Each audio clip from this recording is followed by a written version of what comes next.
Welcome, guys, to the SBN Network podcast. I'm your host, Steph, and with me is... I'm Scott. Yes. And I'm Scott. We know how to do intros now. This is a podcast where we take some deep dives into some wonderful artists and kind of look at their account in a different way, which is always a little bit positive, a little awesome, and you guys can enjoy their accounts with us. And now that we've gotten more professional, I try not to say any dumb stuff. Mm-hmm. And I try to at least always end on a good note. There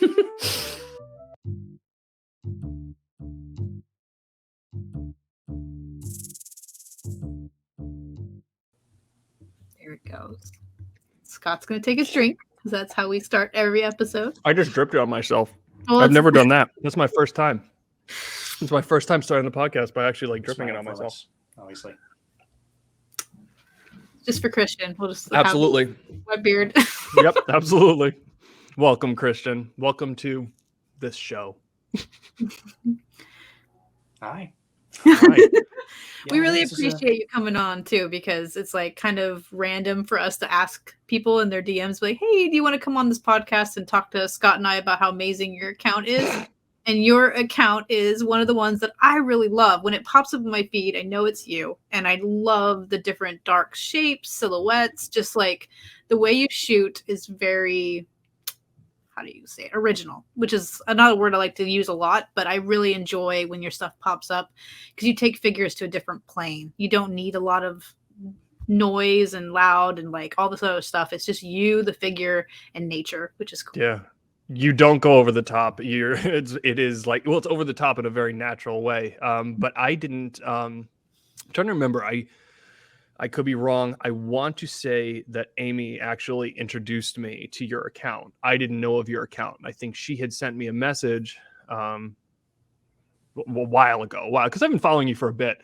And she had sent me a message and said, you need to check this account out. I think this is very much up your alley. And I was like, oh, okay. So I opened the link, and it was funny because whatever I wish I had like a screenshot of it. The thumbnail that appeared when your link got shared through the DM, I was like, oh God, yeah, this is going to be epic. I'm ready for this. And I opened it, and it was like just nonstop excellence, top to bottom. It is, you really, really have a wonderful feed that is, like Steph said, you stand out. You have a very specific vibe. You stick true to your vibe. Your curation makes sense. And it's just this beautiful pattern of colors. And I like I said it in your write-up, silhouettes and sun and sunsets and just dusk and those. It's gorgeous. You have an absolutely gorgeous Instagram page. And I love looking at it. I love looking at it as a whole too. I point this out once in a while. There are certain photographers on Instagram that I like to, yes, look at the individual photos and see what's there and dig in there. But it's also really fun with your page to just scroll it as a like an experience, like all in the rows, just like going up and down. Because it's just gorgeous as a whole. So yeah, thank you for being on here because this is going to be fun. I'm excited. Thank you for having me. It's just an honor and delight to be on here. I was thrilled when you sent me the DM stuff. Just never done anything like this, and this is a great way to start. Good. We're Well, glad welcome. First here too. Let's be fun. I'm gonna pull up the first couple because this is you to a T for when your first photo on your one of the most recent ones, because it just kind of shows how all of us started, which is figures in the forest and like trying to figure this whole hobby out to your actual interpretation of what you're seeing when you have those figures in the forest, in my opinion. I say it each time. I love watching this moment. Like going back to the beginning, Christian, I got to ask, is this actually your first photo? Like, was this one of your like earliest photos, or have you like archived a few odds and ends? That's the first one I posted. That is not the first one I took, though. Okay. I got into this with Chiro Demway. Picked Okay. him up probably December of 2018 and just took him out in the yard the next day and started taking pictures. Mm-hmm. That was a little while after that. I picked up Heavy Mando and I was just amazed that he could actually sit with those big chunky legs. Yeah. And I just wanted to showcase that. And Yeah. that some months later. I love that. I love this to that. Like, this is, you can see like all the techniques that you've slowly, like you've kept going with, all the things that you've continued like adding and expanding upon. Like, obviously you love these lines around the characters, but you've slowly but surely smoothed out those lines, not made them quite as, clear what they are. You've got, they're surrounded by trees right now, but you still continue to use that, where you use it to kind of give depth to the image. And I just love this. I also am fascinated by the fact that you drifted away from multiple figures and an image. I feel like a lot of your images recently, which I adore, has become solo figure. I love that that's kind of the movement you've gone into. It's kind of funny that one of your first images is actually two characters, and now you scroll back through your feed and its majority at this point is individual, like almost like portraits and silhouettes and things like that. Yeah. And I started shooting like wholly Star Wars, and just gradually got into NECA, Mezco, all that stuff. And I just really like trying to capture kind of a character's internal state in just a certain mood, and that just tends to work really well with one figure. It does. And you do, like, that's, you're posing too. You don't, even in this first one, you can tell like the way that you pose your figures early on, and it still continues to this day, is very natural. You don't do these, heavily dynamic poses. You don't do a lot of like, you don't do battles. You don't do a lot of like, fighting and shooting and stuff like that. You get them really like looking real, like what a real character would be doing and feeling. And you look at this photo on the right and you feel something there. It's so weird. Like, you don't expect to feel something from a toy, but you do. And I think that's just so clear in your photographs, that you really take a lot of time and thought into not necessarily worrying so much about like, oh, is this exciting? Is this like eye catching in the sense that it's going to make people go, ooh, ooh, ooh. Like, you don't focus on that part. You focus on, is this going to make people kind of look at this character and actually feel something, like potentially like feel an emotion, which is, I think, just a really cool approach to take. I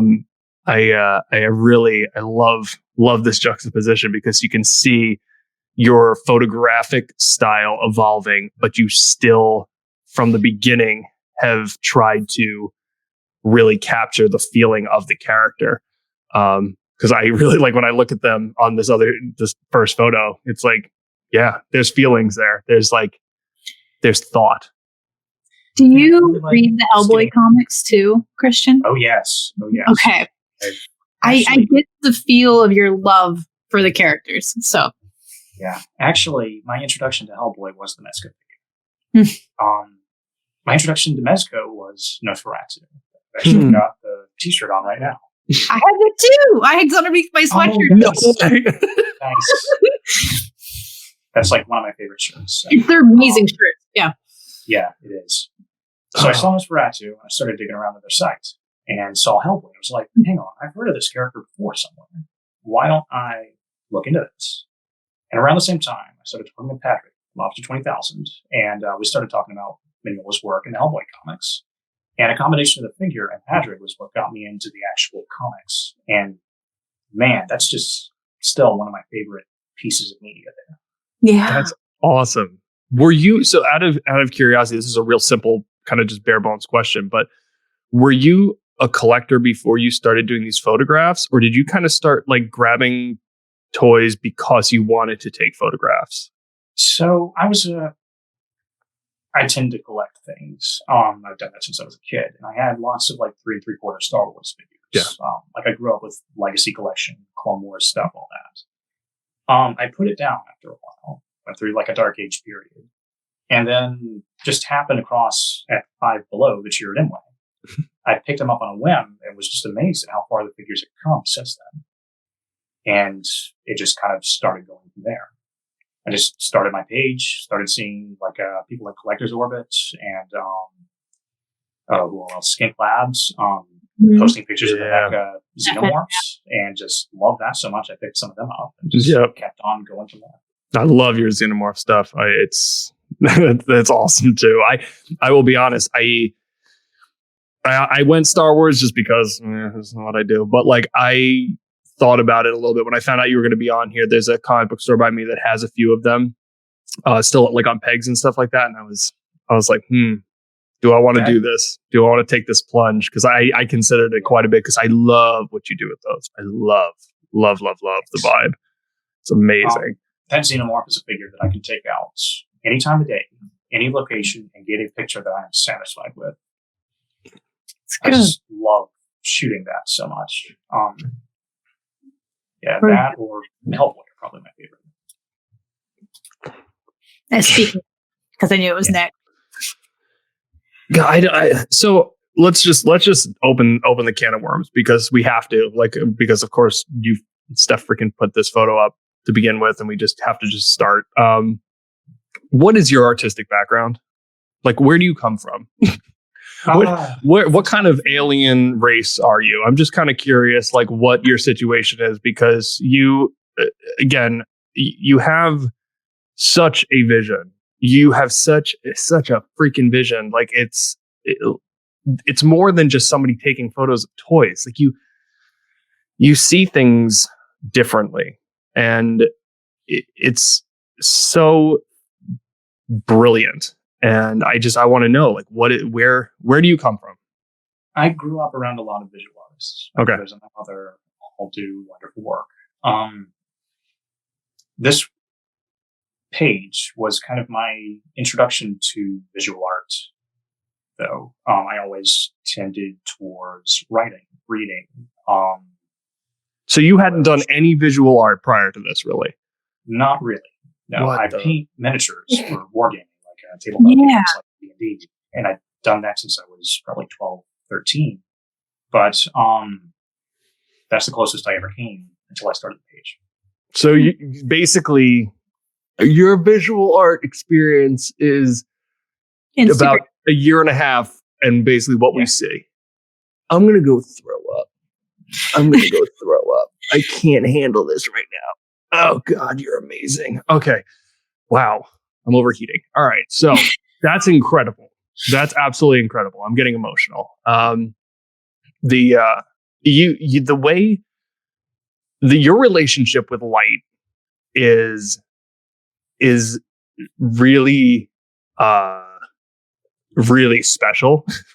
If I got to say that, like you have a relationship with light that is, and I kind of jokingly said it in my write-up about you, but it's an actual friendship, and it's really fascinating how well you both work together. If we want to personify light for a moment, you place things in natural environments do you use any artificial lighting at all? No, you don't. No, of course you don't. Of course you don't. No, good. It's incredible because like you find it and you use it, and this photo is just a perfect example of that. Like there is nothing, if somebody doesn't know what they're doing, this photo would have just disappeared. There would have been nothing. It would be so easy for a like dark figure against a dark background in a dark setting to be nothing. Absolutely nothing. There, and in all reality, this photo, 99.99999% of the population would not be able to make happen. And you did. You used natural light to create the definition between his chin and the background. Use natural light to frame it. Use negative space in the corners to really bring you into the character, and you use natural light to actually light the top of his head. Thank you. Like, you've got that in the background. There's still stuff happening, even in these little hot spots. And it's very cool. It's, you really, really have a deep grasp of light, that there are fine art photographers that I know who don't understand it the way you do. So it's really, really impressive that this is your only excursion into visual art. So, well, I knew nothing about it to start with. I only knew that photos had to be lit in some way so you can see the subject. And what really helped was just scrolling through other people's photos on Instagram and just teaching myself to look at them and break down the elements. The lighting, the composition, what was going on in the frame, depth, all of that. And same thing with watching movies or looking at people's photographs off of this. That was what kind of showed me what to do, but it's still really, I don't sit down and I think, okay, how can I light this image? I just start putting a figure down. Like in that case, it was in like this hollow log. It just looked like it had some interesting light. So I stuck it in there and started snapping. Yeah. I set a figure down and then I just start moving the camera around until I figure out light. And you're letting it happen. That's the thing. You're not forcing anything. And it's amazing that for somebody who's scrolled through toy photography, again, not a negative, people, please don't yell at me for saying this, but for a community that's full of like fireworks and action shots and stormtroopers blowing each other up and stuff, the fact that this is the direction you went in, I find even more fascinating. That like through your observation of this community, this is still kind of the direction you found, which is really, really, really, really cool. I love people who can set up a good action scene, but I'm not one of them. I've tried many times and I've taken a lot of pictures that I just was not happy with an action shot. Yeah. And it just gradually came to me that I don't really enjoy taking them. And I love people who can, but me too.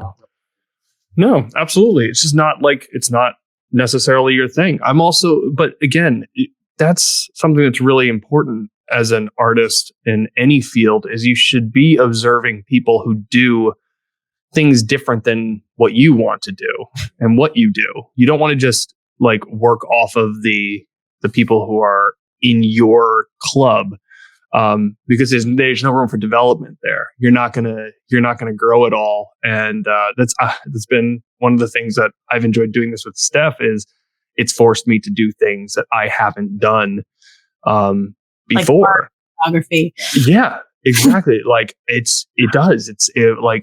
It kind of gets you to think a little bit beyond just your personal vibe. And I like that. Yeah. Your willingness to look at other things that you really enjoy seeing. Like I've said this, I love the way people use artificial light. I love the way Steph uses artificial light. I am not good at using artificial light. I've never been comfortable with it.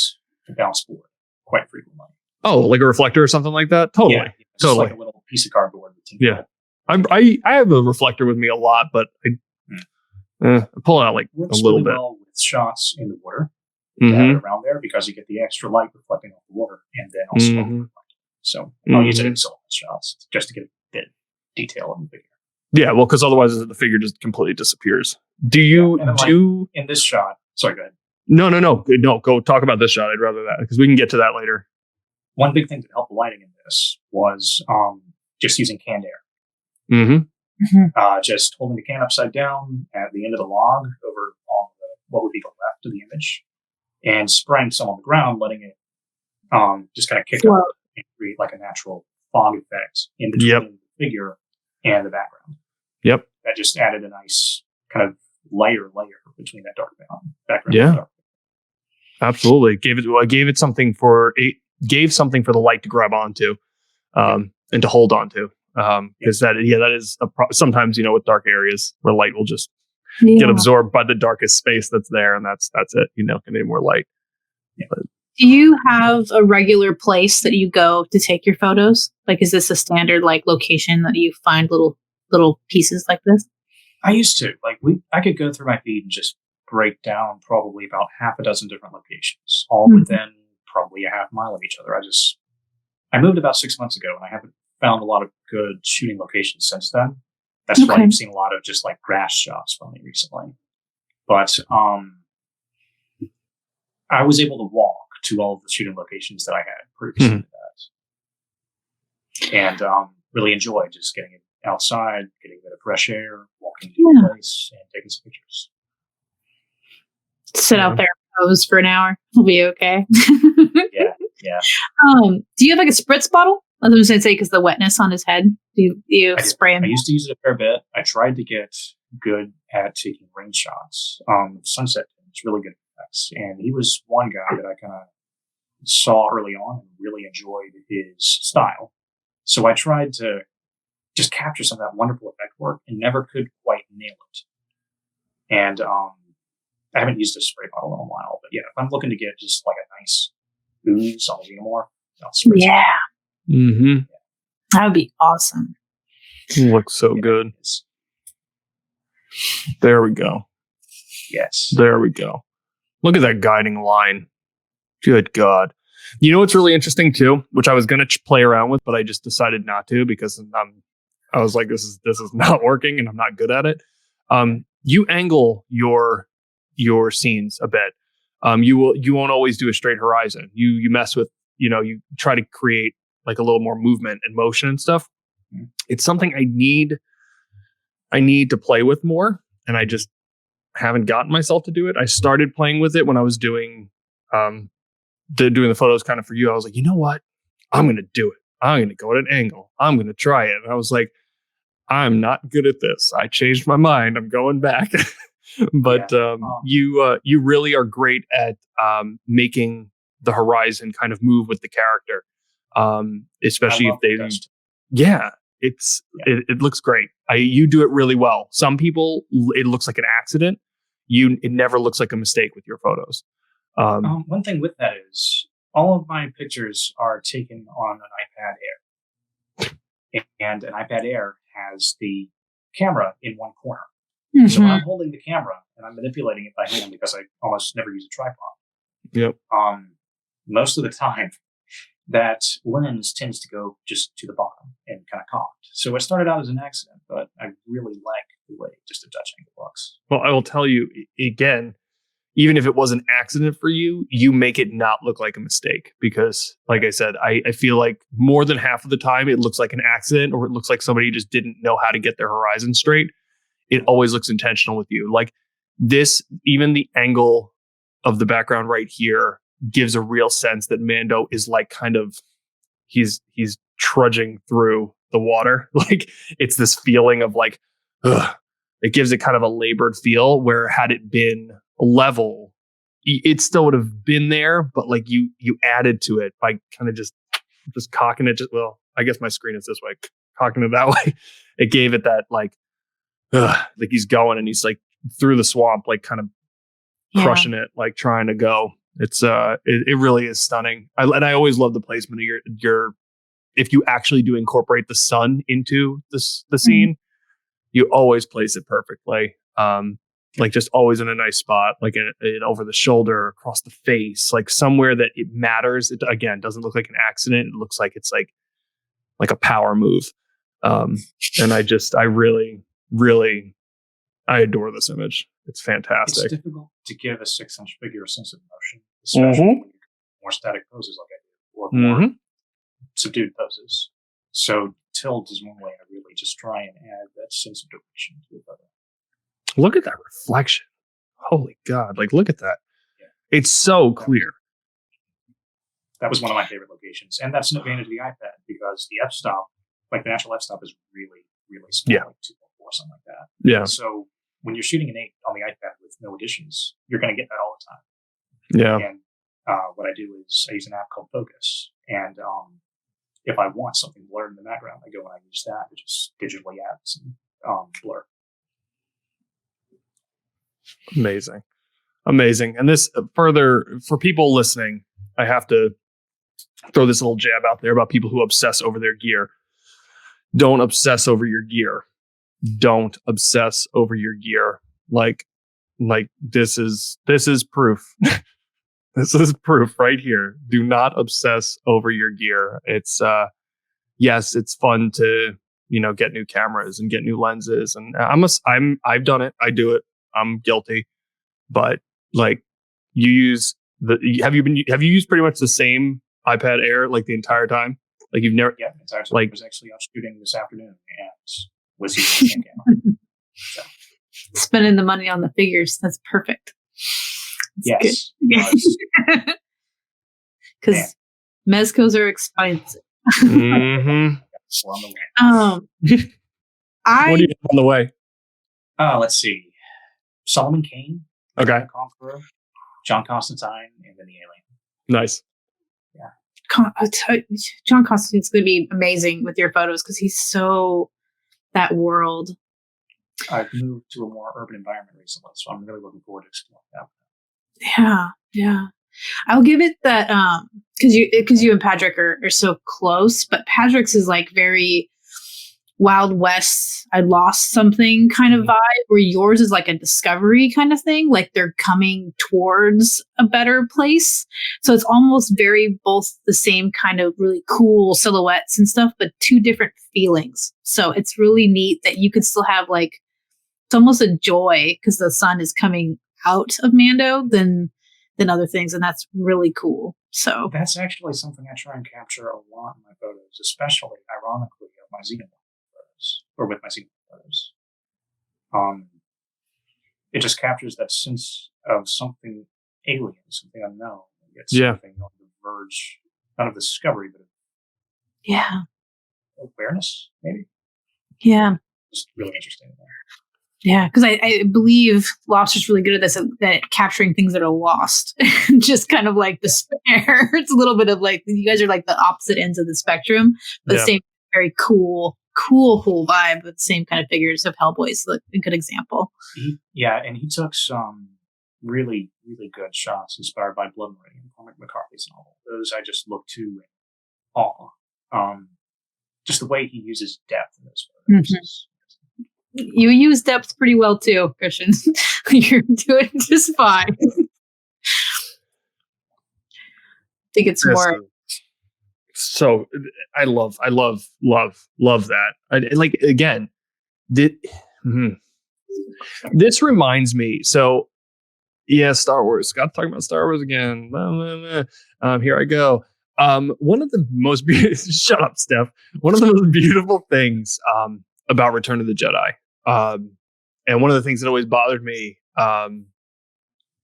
With the special editions. Actually, did we just talk about this? We might have just talked about this with Jason. I feel like we might have. Maybe we didn't. Darth Vader and a faceless character, a helmet walking around. The idea of capturing emotion with a character who can't express the emotion themselves. He theoretically cannot emote. Like he's not. It's just a structure, like it's just stuck there, which is the same thing with toys.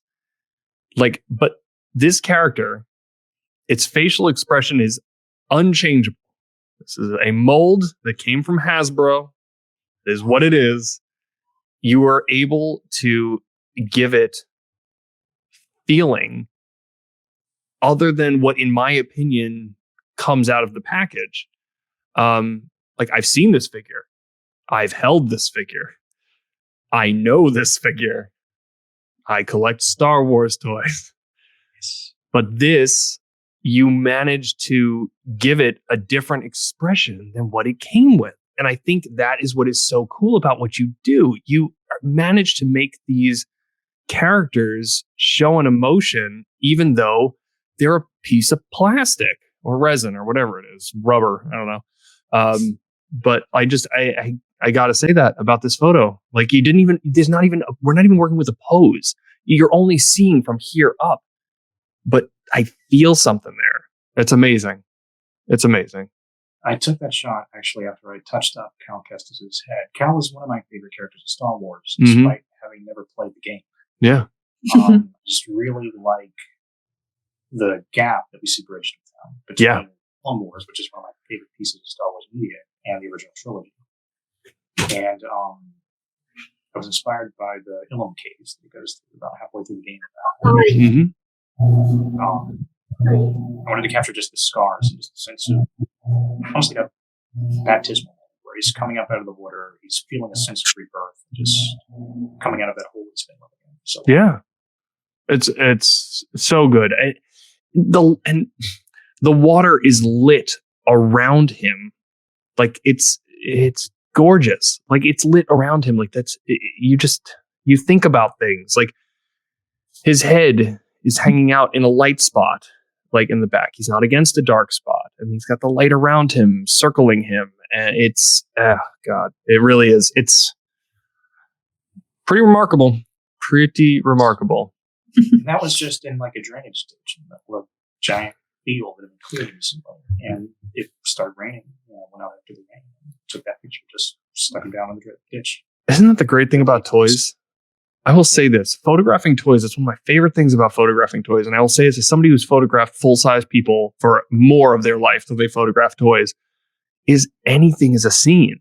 Like anything is a scene if you're willing to be adventurous. Like you can just create things out of nothing compared to when you're shooting a full-size person, you're kind of just like, that's ugly. We can't work with that. Like it's so good that the freedom, a freaking hole in the ground. So good. So good. Back to that sense of discovery. It just really encourages you to look at the world in a different way. Just to see the natural environments around you from a different angle. Almost like some theories of fantasy or magical realism. You're just seeing something that already existed from a different angle. Yeah. Agreed. Stylistically, this is just a question. I like asking questions like this. What made you start doing the top and the bottom, or the left and the right, like adding the kind of the layered out of focus background? Really just to improve the way my feed looked, to make it look more like all of a piece. That, and I just have a quote from Tolkien's essay on fairy stories running through my head occasionally, where he's talking about fantasy art, and he says, when you got a picture like of a dragon, you've already got to remove from the existing world. It's something that's not real being made to look real. Yeah. The frame really helps the effect on that. It's almost like a lens into a different world. So, well said. Just general aesthetics.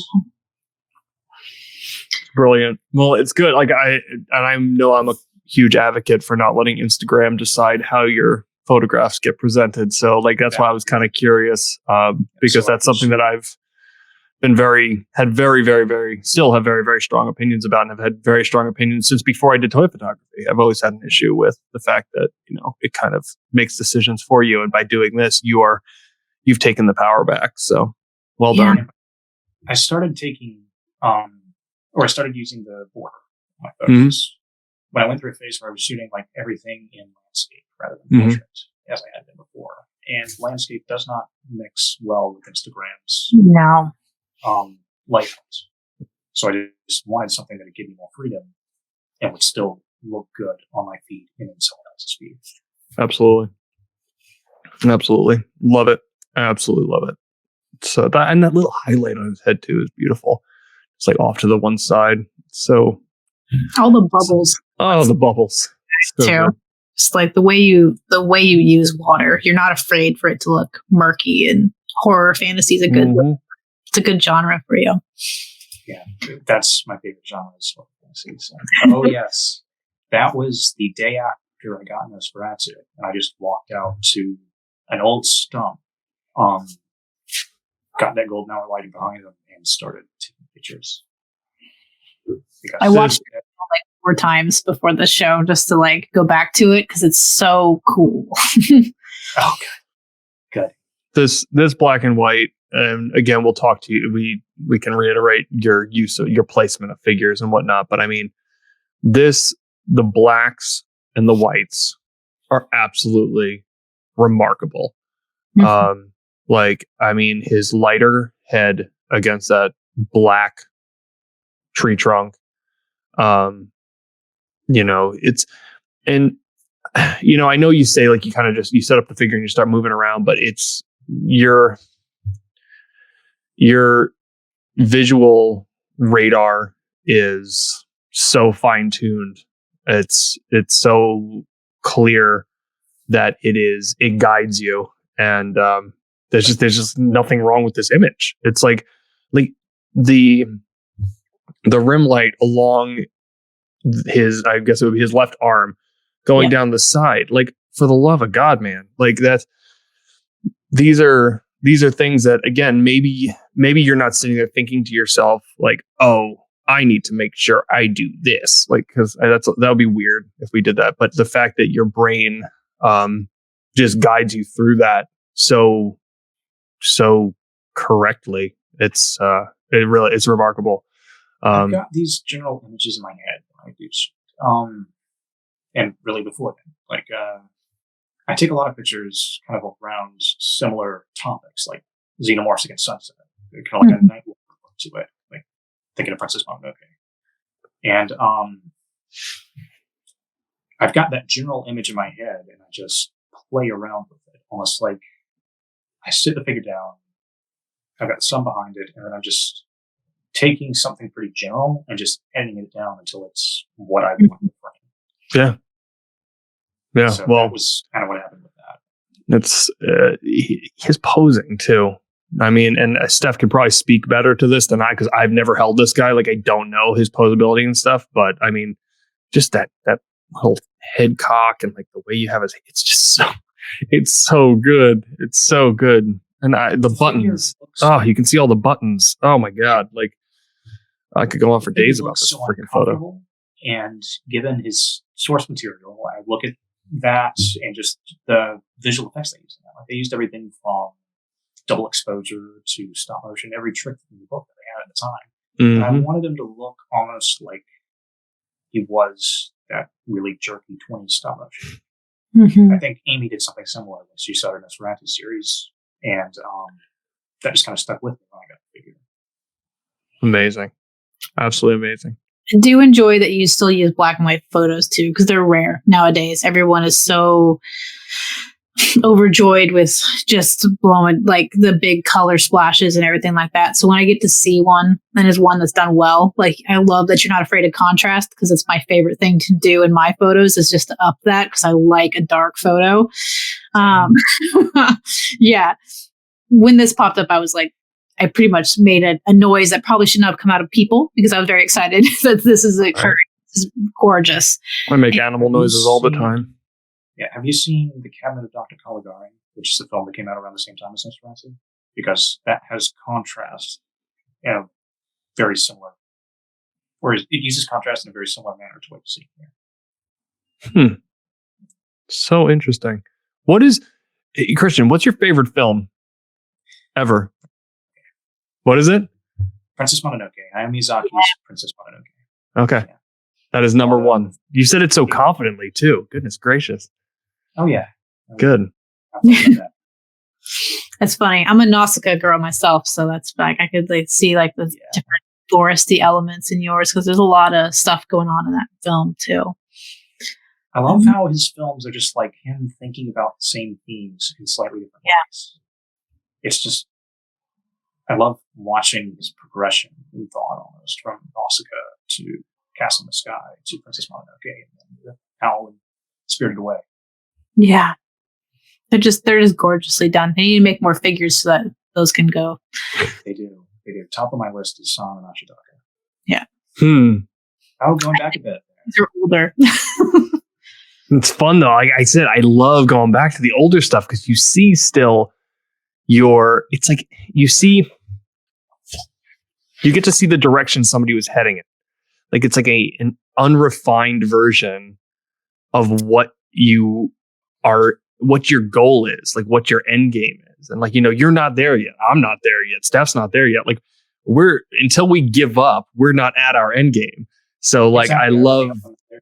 Yeah, like I love the fact that this is, we're getting to see where it was headed. You can still see all of your framing elements and all of the things you've tried to accomplish, like emotion and things like that. Like, but it's just, again, it's just you're getting to watch the direction of it. It's so neat. I love this. I love this photo. I love it. You see all of your techniques that you've manipulated and changed a little bit as time has gone on, and it's gorgeous. I have the toughest time shooting that Snake Eyes figure. It just always seems like the photo is too static, and I want him in a more dynamic pose because the figure just poses so well, and I see so many people shooting him so well dynamically. But I struggled for a while just to try and get a photo I was happy with of him. Are you one of those people who like hangs out with your toy at your desk and just keeps posing it until like something comes together? Yeah. Yeah. Same. Reaction Maria. Yeah. I do it all the time. Like I'll just sit there and I'll get it into a position that I really want it in, like where I really, really love like the way that the knee is bent just a little bit. And I'll actually try to put it into a box and bring it wherever I want to go shoot it. Like try not to let it move. And usually by the time I get there, it's bounced around in my truck too much. And I open it and I'm just like, all right, let's try to do this again. But posing can be, it's funny if you're not, I swear, especially people who are not into the really over the top posing, when you're worried about like little micro things, you get really obsessive about like, I want the foot to tilt a little this way, or like, I'll even like smash it down a little bit to try to let it fall into a more natural pose. Like I'll kind of like hit the ground with it. Like, oh, how would somebody be sitting if I shook them like this, like kind of loosened them up? Like it's weird, but I get really obsessive, especially about a figure like Nosferatu. Yeah, get those angles, just the head jerking just right, just right. So, yeah. Oh God. Really, really enjoy, and so you want to make sure that if you're going to show them off, that they're done appropriately. Mm-hmm. Yeah. Do it justice. I get that. 100% get that. I think this was my next one's my favorite. Okay, how'd you do it? Go. How'd you do this? I want to hear. Okay, so I've got other pictures. This was actually the same location as a shot I took around the same time of Ash from Alien, just his severed head. Mm-hmm. But I had this abandoned house right down the road from me, just in the middle of the woods. And one side of it faced the sun as it was setting, like golden hour's light.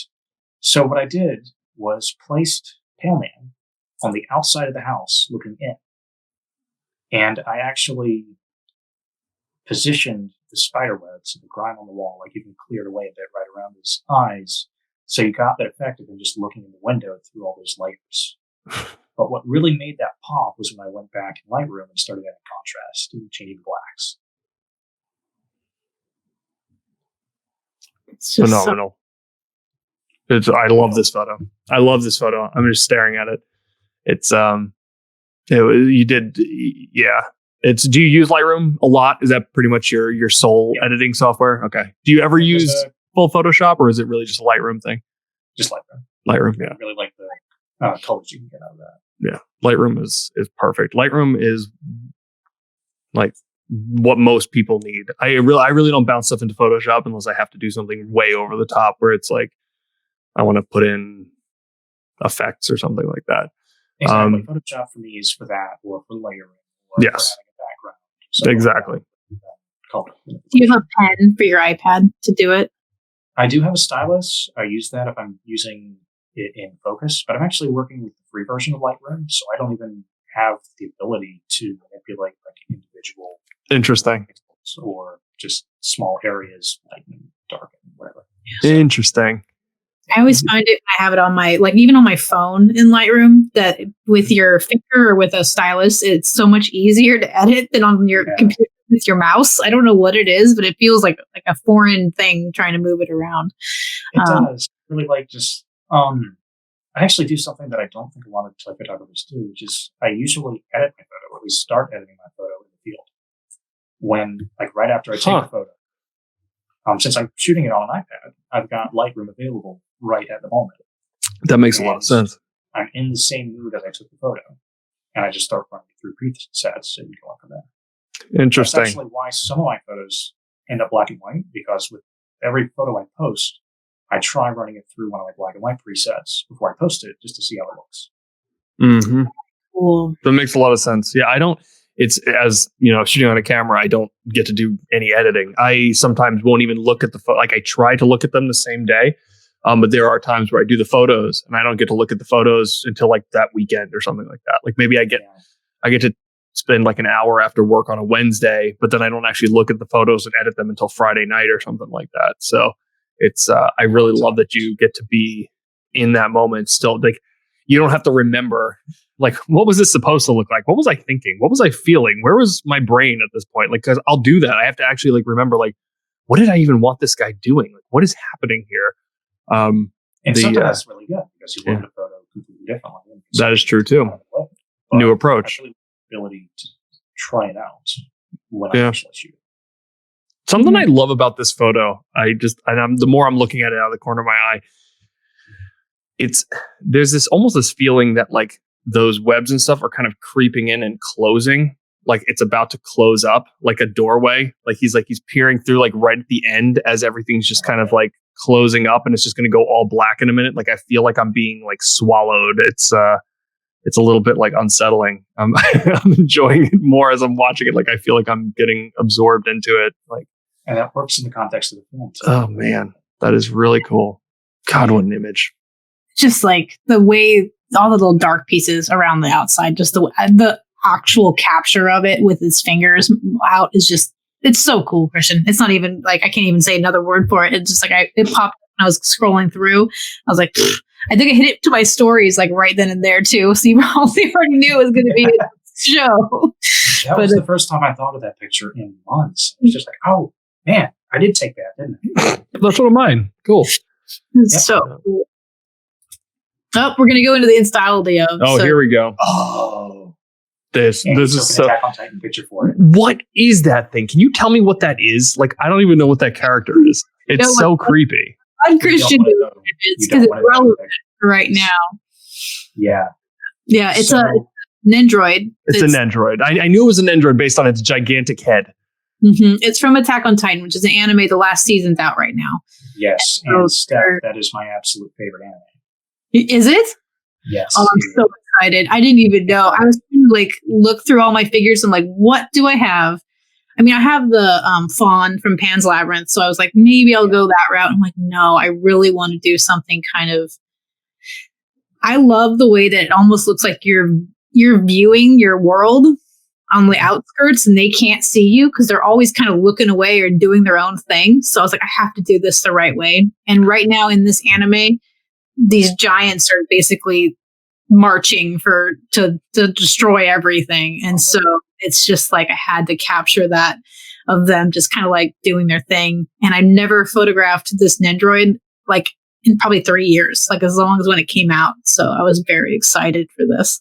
So I have no Attack on Titan figures, and I'm quite jealous of your collection, especially the Ninjas. But that is my absolute favorite anime, and it's great to see that being taken.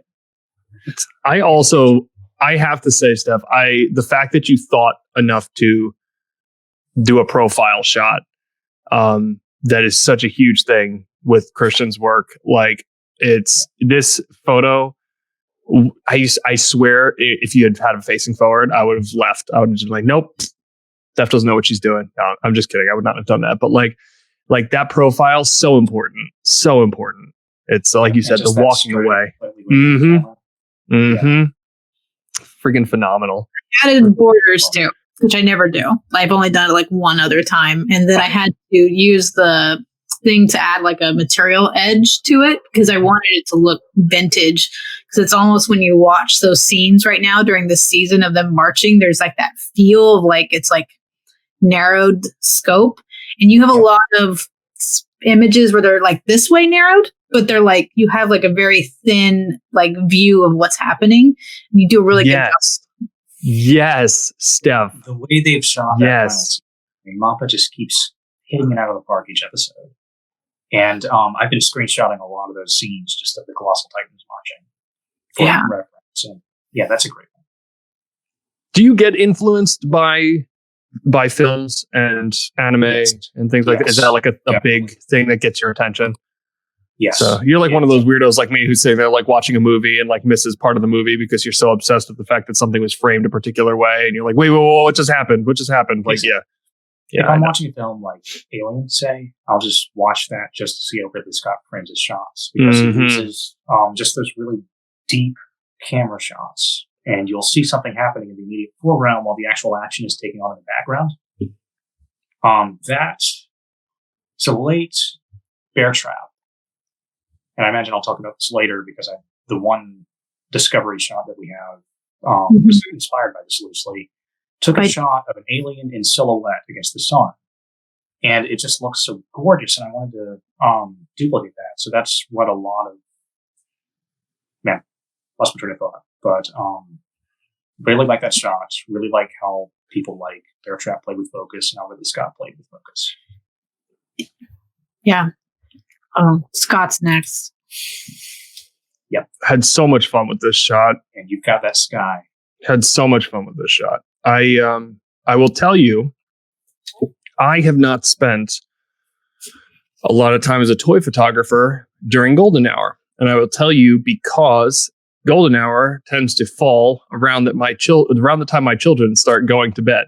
And I didn't do toy photography before I became a dad. I didn't do toy photography until after I became a dad. So I haven't, other than like a few trips that we've taken, I really had much of a chance to, like I just tend to not do it. Like it's, they're getting ready for bed. I want to kind of be there. So I made sure I did this. I was like, you know what? I told my wife the beginning of the week, I'm like, Wednesday night, I'm going out at this time. If anything, if you need anything, let me know, but I'm going to try. And she was like, yeah, go do it. But I had an absolute blast doing this because I got into water, which Steph got texts when it happened. It's February, and I am in the Northeast, and I took my shoes off because I started sinking, and I put them on the side, and I continued to sink. But I decided, I was like, I have to get low. I got to get low like Christian. So if I'm going to do this, let's do it right. So, I definitely got a water shot. Then my gotta get in. Off, gotta get in. Yeah, and I'll just absolutely most water I can't see the bottom of. Just a couple of feet deep into a cypress pond and just set the figure up. Yeah, and just hope for the best and hope you don't get bit by something. It's all good. But yeah, I had to do it. It was too much fun. So I was walking around on gravel with no shoes on because I was all muddy and wet, which was great. But it was so much fun. So much fun. I had way too much fun doing this shoot. Like it was. I love getting an unhealthy amount of fun. Yeah, just in a nice environment with the toy, seeing it from a different angle. Yeah, it really was. It was really. It was one of those things that it wasn't necessarily a stretch as far as what I like to do, but it forced me to do some things that I haven't had a chance to do. And that, again, that's what I always sort of go for when I'm trying to do these style of photos is, take the opportunity to really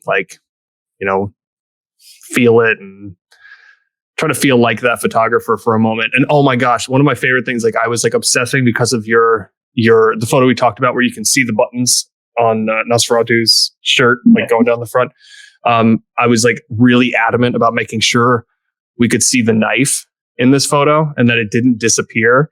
Cause I was like Christian wouldn't let it disappear. I know Christian wouldn't let it disappear. So I was sitting there, I was just okay, all right, I got to make sure. And so I'm turning him a little bit and I'm okay, well maybe if I think I actually ended up taking a piece of fabric or something just so I could get a little bit of light from behind it to kind of kind of jump on it. Yeah. But I'm I'm not letting this knife disappear. I'm not letting this knife disappear. And that was my biggest obsession with this photo was not letting the knife disappear. Cause I swear to you, I might've even said it out loud at some point while I was photographing, was Christian wouldn't let this knife disappear. And so I was all right, I'm not letting the knife disappear. That's it. I've set it in stone. It's happening. So it turned out, had such a blast. I really had a good time photographing this. It was fun, like I said, to to get out at dusk, enjoy the low sun, get some sky in there, because I haven't spent a whole lot of time out shooting at this time recently, and I miss it. I used to do it a lot more. Like when I was doing other styles of photography, I used to do it all the time. But since I've done toy photography, I haven't really had a chance to spend time at this lovely time of day. So I appreciate you for coming on so I could do it. So. Oh, I'm really glad you got a chance to. And thank you both for taking the pictures. They look fantastic. It was a lot of fun. It was a lot of fun. The one you picked for your... Yes. I love this. This is so edgy. I love this. I love it. See the bear trap now that you said it, because his stuff was very alien, foreign, unique in the outdoor space too. So I could see the influences. You're right. This is really, really good, but it is still you. It's still very Discovery-esque. I'm going to keep going on with that theme, that it's coming towards you and kind of enhanced in your way and your journey, and you visualizing where this character is going. Like, it's just like coming through your lens, like to us. Like we don't even know who it is right now, and where it's like, I think that's what's kind of playing with our brain a little bit in the idea of discovery and exploration is we're getting a chance. Like obviously the character is exploring and discovering, but we're getting a chance as the viewer to discover and explore as well, because we don't know who this is yet. And we're getting to figure it out. And I think that oh God, so good. You can tell you're a writer. It's so clear. It's so clear you write stuff, man. You and your words and your smart ideas. It's really, really good. That photo was actually a happy accident. I have no way in my iPad of manipulating ISO. Okay. And that was right after an update was installed on my iPad, and they added this thing that lets you, or it doesn't let you can't manually do it, but it will manipulate the ISO as you're shooting, depending on what you're focusing on. So background will get lighter, all that good stuff, more silhouette, more contrast. And I didn't realize it would happen, but I started just tapping the screen to focus, and I wound up with that. So it wasn't even intentional, even for me to replicate bear trap shot, but it wound up really working for me, and I've taken a lot of shots like that since. So cool. Like and just the light coming through is just so intense. It's truly, it's really, this is lovely. It's really That's something special. Alien engineer from Prometheus. Okay. And one big reason I got that figure was to do shots like that. Just have him, this unknown alien with the silhouette wasn't as familiar as the xenomorphs. And I love the space job he was on. Yeah. I like that about the lack of familiarity. Yeah. Because it would have, I feel like this photo would have taken on a different feeling if it had been a xenomorph, because I think it would have been a very clear silhouette and you would have known what it was, and it would have taken away that mystery moment. And the lack of focus and stuff like that, I think, is what makes this photo really something different. Is like, I don't know what's coming at me. I don't know who this guy is. Like, is it a good guy, bad guy? Like, what's about to happen? Like, I love that. Your capture too of all the light down here with all the black and like negative space, that's very you. And yes, it is like the grass and everything is kind of thing, but you have a very strong imprint of everything around the character, not just the character itself. So even though you're very low, every piece of that negative space is still worth something. Like your eyes don't know where to actually stop and bounce to, because of the way that you captured that. And you said happy accident. Your eyes just finally settled on this. So it's really nice. Yeah. So it's like, even for me it's like an outdoor person, this right here is a piece of grass that's like in your face. And like that, I can tell what that is and what's going on. So it's amazing. Your use of vignetting too, whether combination natural and added, you do it so well.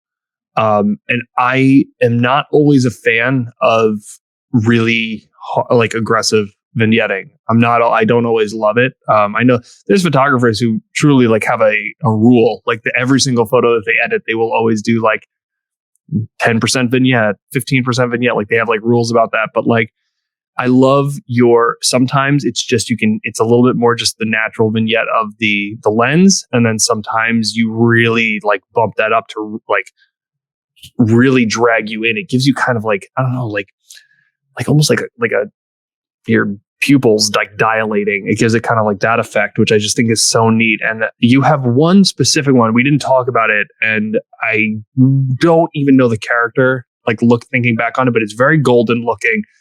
He's going up a hill, and you vignetted the top and the bottom quite a bit. And it is absolutely, absolutely stunning. I am literally going to look it up because I just feel like looking it up right now because that's the kind of person I am. Because advance to the next one because I think it's more aliens. But yeah, we can talk about more aliens while I sit here and look at this. Yeah. That is when I took it my current location, and there's a pond in front of the neighborhood, and I just took the figure and set him on the side of a cypress knob and tried to get the sun in the background. So like where you see that black splotch at the tree line towards the right at the bottom of the cypress knots, that's actually a house. And I had to play with it a bit and get the contrast up so you couldn't really tell it was a house. But amazing. Wow. I love that. I love your silhouettes. But speaking of silhouettes, this is the one I was talking about. Yes, Crooked Man. This photo is absolutely insanity. Like insanity. Again, I am not somebody who typically vignettes. I don't always love a heavy duty vignette, but holy God, man, that's how you use a vignette. If you're going to do it, that's how you do it. Like, I mean, that is gorgeous. That photo just kills me every time I look at it. That was probably at 7:30. Okay. One November evening by a stop sign at a fairly busy intersection. I had to keep timing my shots to avoid cars getting into it. And had a lot of people just slow down. Like, what's that guy doing kneeling by the stop sign with this 6-inch figure? Absolutely. But, a lot of the vignetting in that was actually natural because the light was so low. Yeah. It wasn't picking anything up. Yeah. So you didn't even have to do that much to it. It's such a beautifully done photograph. But yeah, I love your use of vignettes. I think they're just, I'm gonna say it. Like, I don't think anybody uses vignettes like you do in the toy photography community. I think you are truly the master. I can't think of anybody else who vignettes like you. It's really amazing. But yeah, you such an absolute pleasure talking through your stuff. It is you're such a real value in the toy photography community. You're different. You stand out. I think whenever people find your account, I think people are like in awe of it because, again, not that there's anything wrong with it, but you do run into a lot of the same stuff, and it's great. That's the fun of it. We're all having fun. We're all trying to have fun, but you have a look that's just, it's yours. It's very clear when your photos come up on my feed, and it's so funny because I haven't even been on Instagram very much the past 2 months, new baby and everything, and still when I've opened it, I'll see like your photo. I could scroll through like 100 photos, and it's just like, boom, there. That's Christian. That's Christian. That's Christian. You're one of those photographers who has such a distinct style, and yeah, just really just keep on crushing it out there. It's amazing seeing what you do, and I always look forward to seeing it. Do you have anything else? Like, I know you're a writer. I know you do other things. Like, are there other sites you want to share? Do you have Twitters, Facebooks, things like that? Do you have anything that you're working on right now? No, not really. No. Not really. That's fine. And there's no, like, some people don't have it. We've asked it. I think who was the first person who reminded us that we should probably do that at the end? Like, that was Steph. It was early on. I don't remember who we were talking to, but we went like, oh yeah, we probably should at the end, like, kind of at least let people like kind of plug their stuff if they do anything. Cause it's sort of the point of talking about yourself. If that's sort of your thing. But somebody had brought it up. So I always try to make sure, I'm like, I do not want to end this until we give somebody the opportunity to say anything that they're currently working on. So, but just Instagram, and I'm pretty sporadic on been bad about keeping up with other people, with messages, comments, all that stuff. But real life comes first. So. Welcome to my life. I'm going to get more messages about Attack on Titan. Just to let you know, I have very few to talk to about I this. have very few people who are actually watching this show right now, so I welcome you. Yeah. Steph has been on my case to watch anime for since the first time I ever talked to her, and I still have not given myself the time to do it. So Attack on Titan's kind of an outlier. Yeah. It's not one to watch around the kids, but yeah, no, not a kid friendly. Yeah. But your wife might like it if she liked like watching Clone Wars and stuff like that. If she's okay with an animated thing, she might.